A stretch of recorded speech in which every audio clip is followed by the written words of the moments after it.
Question du jour. Fancy, I'll have that. But here's the question of the day. What is your favorite game that is in a family of games? Now, we're not doing, the normal question I ask for games like this would be, what is your favorite distilled version of a game? Now, this is not that, and we'll talk about why with Founders of Teotihuacan right now, that this is not a distilled version of Teotihuacan. It's the same area of the world. It's a little bit earlier because the pyramid hasn't been built yet, but it's the same group of people doing things with materials and building. But it is not a distilled version of the original game. This is a game in the family. Different designer, in fact. But let's take a look at Founders of Teotihuacan right now. I'm sure it's Teotihuacan or something.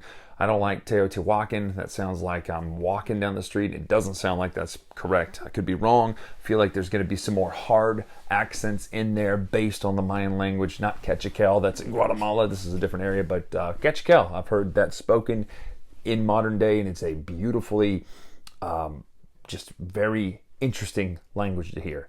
So if you know anything about Mayan languages and dialects and stuff, let me know in the comments below too, because I find that stuff absolutely fascinating. Linguism, like Tolkien. Anyway, irrelevant to what we're talking about. We're talking about a tile laying game using resources. It is a worker placement game with tile laying. Yes, that's right. So let's take a look at how Founders of Teotihuacan works right now.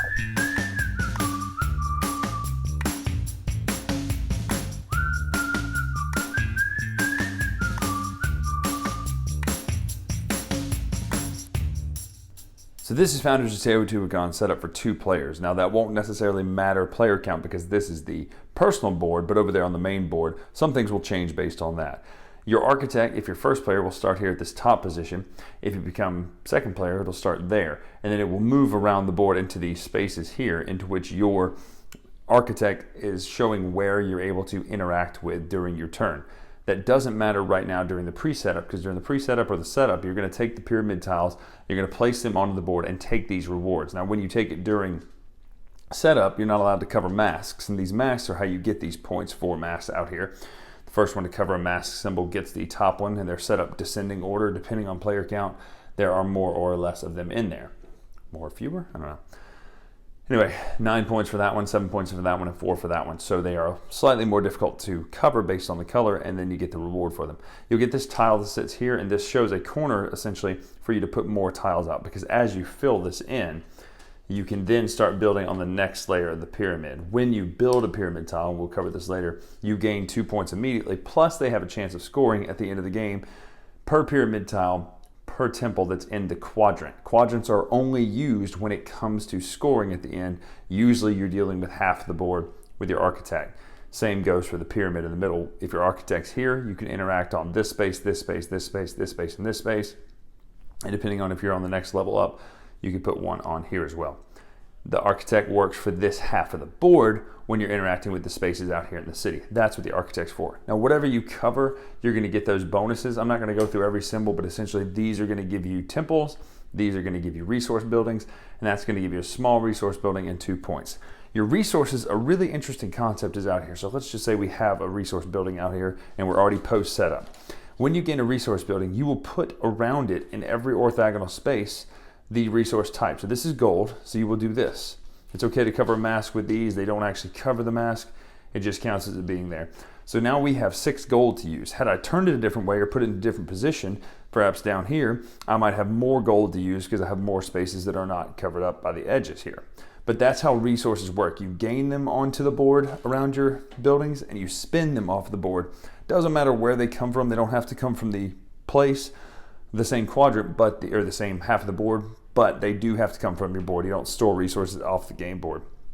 The only other thing that goes in your play area are these worship tiles, and these worship tiles are going to get set up based on you taking temples. So this is an orange worship tile. You'll get it when you get the orange temple. Now, let's talk about how you play the game, because essentially you're going to be doing tile placement down here, but I've pretty much showed you all of the important features down here, except for at the end of the game, when you're scoring pyramid tiles, your pyramid tiles are then going to be worth 2 points if they're on the bottom row or bottom layer per temple in this. So if I had 2, 3 pyramids here and then 2, 3, 4 temples here, it would be 2, 4, 6, 8 points. If it's on the next layer up, if somehow I managed to get it here, they're worth 3 points per temple. So the pyramid tiles score pretty nicely towards the end of the game if you put your temples in the right position. Now let's talk main board and the actions and how to actually play on your turn. So over here is the main board. You're also going to have these discs, and you will have fewer discs each round. Depending on the player count, you're going to start with 5 or 6. We're playing 2 players, so we're going to start with all 6. These are the max. Here you have the 3 different resource types of stone, wood, and gold. And then up here, no chocolate. How about that? Cocoa? Whatever. Then you've got these different spaces. I took one out. So over here, let's explain the actions. You've got red actions and green actions. Red actions are builder actions. The bottom actions are influence actions. Let's talk influence first, just because they're easier to kind of get through. This action is either or. You either gain a gray or brown building, interchangeable, either 2 types of those. 2 of those, you'll gain either 2 grays, 2 browns, or a gray and a brown. And here you can put 1 cube next to every single building you have in your building already. So it's just 1. But it does help you if you have multiple gold buildings or multiple wood buildings or stone buildings to get more resource cubes back out there. So that's what this space is all about. This space allows you to use one worship tile that you have. Now, some of those worship tiles may combo and let you use another worship tile, or some of them may give you this symbol, which this symbol here, we'll talk about those in a minute, allows you to take another action down here on the bottom. Over here, the influence track, you're going to move up this track, and as you do, you can trade out one of your worship tiles for the worship tile of a different type from the top of the deck. So if you have one you don't particularly care for, that's your way to get rid of it. You can always spend 2 gold for a wood or a stone as well. So if you're in a pinch, you can spend 2 gold for those resources. Now, when you place an action, you're placing discs out to give you a certain strength level. Now that only matters if you don't mind paying resources here and here. But here, you have to meet the level of the amount of squares it takes up in order to get these resources. So this one is 1, 2, 3, 4, 4, 3, 3, 2, 2. In order to do that, you have a bonus disc down here. Now these will count as a number already. So this is a 1. When I place this out here, this is now a power level of 2. Now over here, you can't pay any extra resources to boost your number to get one of these. Over here and here, you can, based on any symbol you see with a gray rectangle around it. So this one is stone, wood, wood. And the way that works is, you would take this, let's just say we actually want a level 3. So now I have a level 3 by putting 2 of my discs on top of the bonus tile. So now it's a level 3. I can then take one of the level 3s, put it over into my board where the architect is currently, and then put the resource cubes around it when you take a new resource building. That's what this section does. Over here, it's less strict about putting the right amount out. So I could, for instance, put 1 disc out, and that would give me a power of 2 currently, no matter which thing I take. This is a 1, 2, 3 square, 1, 2, 3, 4, 1, 2, 3, 4, 5. If I wanted to buy this one, I would have to pay a stone and a wood regardless. But since I'm only at a 2, I would need to pay an additional wood to make up the difference. Down here, it's a stone and a gold regardless, and then I'm at a 2, so I would need to pay 1, 2, 3 stones to make up the difference. When you take a temple, you'll put it in the board where your architect is, and again, be looking out because you want to make sure you maximize those points based on pyramid tiles and temple tiles. You then get to take of the color that you just chose, one of the worship tiles, in which you can use it later on during this action. Last but not least, over here is the pyramid building action. You're going to pay 2 gold and a wood. Again, the pyramid level is 4, so if you lack any levels, you're going to have to make it up in gold.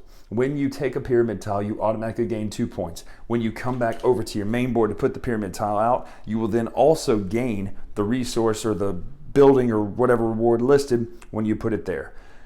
At the end of the game, you're going to score quadrants based on those points here. So temple times tile times the amount of temples, and that's going to give you your final score right there. So weirdly, in a 2 and 4 player, you're going to play 4 rounds. In a 3-player game, you're going to play 3 rounds.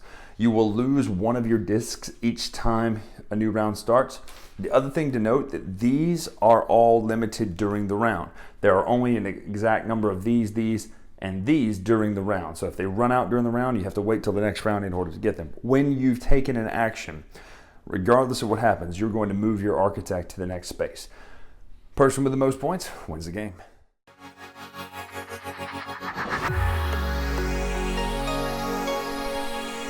So that is the Founders of Teotihuacan. I am a huge fan of how this concept takes the idea of worker placement and tile placement and goes, marries them together. One of my problems with a lot of tile placement games, polyominoes, thank you Jordan, games are the fact that they are too light a lot of times. They're just laying tiles, getting them to fit, and oh cool, look, I fit my tiles. That is cool, but sometimes that drives me crazy. That's all they do, and that's not my favorite thing. Whereas this takes a worker placement experience. You're doing the top type of actions or the bottom type of actions at these two different places. And they make sense. One of the other things that absolutely I think this game knocks out of the park when it comes to marrying these two concepts are the resource buildings. Putting the tiles out there in a way that maybe you don't cover as many masks as you want to cover to get those points, but you get more resources, to me is a brilliant forcing of a choice on players of this game. So to me, I think that is a huge win, the idea of you have to choose where to put your tiles and then you get the resources surrounding it. Then, based on how many tiles you have, you might choose to refill those instead of placing new ones, or you might choose to build one of the top buildings, and where you build matters, but you can only build where the architect is.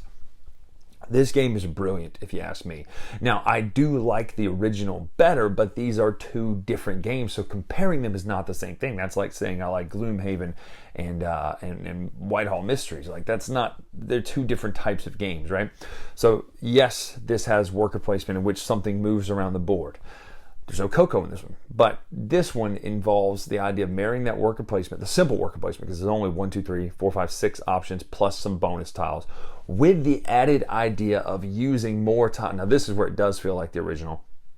Using more discs to either be able to take an action on the resources side or to be able to build without paying a cost on the two other tiles side. To me, that's brilliant. So all in all, this is a brilliant game. It's really well thought out. It's really fun to play. It's really quick to play too, which I love.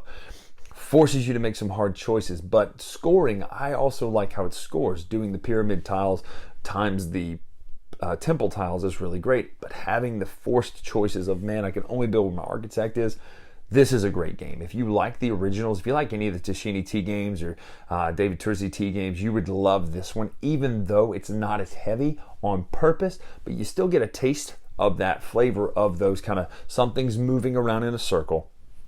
Something is being played resources. Depending on the amount of times or places people have gone somewhere, you get more benefits. So you still get a lot of the flavors in the stew that normally is made by Tashini and Tursi and all those people that make the, Tzolk'in and Teotihuacan and what's the other one called? Teikinu, Taiwan Tensu. You still get that feel, but in a much smaller package in a sense that it's faster to play, it's easier to teach, but there's a lot of complexity in the choices that you make. So all in all, the game looks good, it plays great. A really, really, really big fan of Founders of Teotihuacan. If you like the other ones, definitely check this out. If you didn't love the other ones, this one still might be right up your alley because of the worker placement married to the tile placement. It's beautifully done. So I'm Bryan Drake here on the Dice Tower. Make sure to follow us on Twitter, Instagram, etc. at Dice Tower Bryan. Until next time, we'll see you.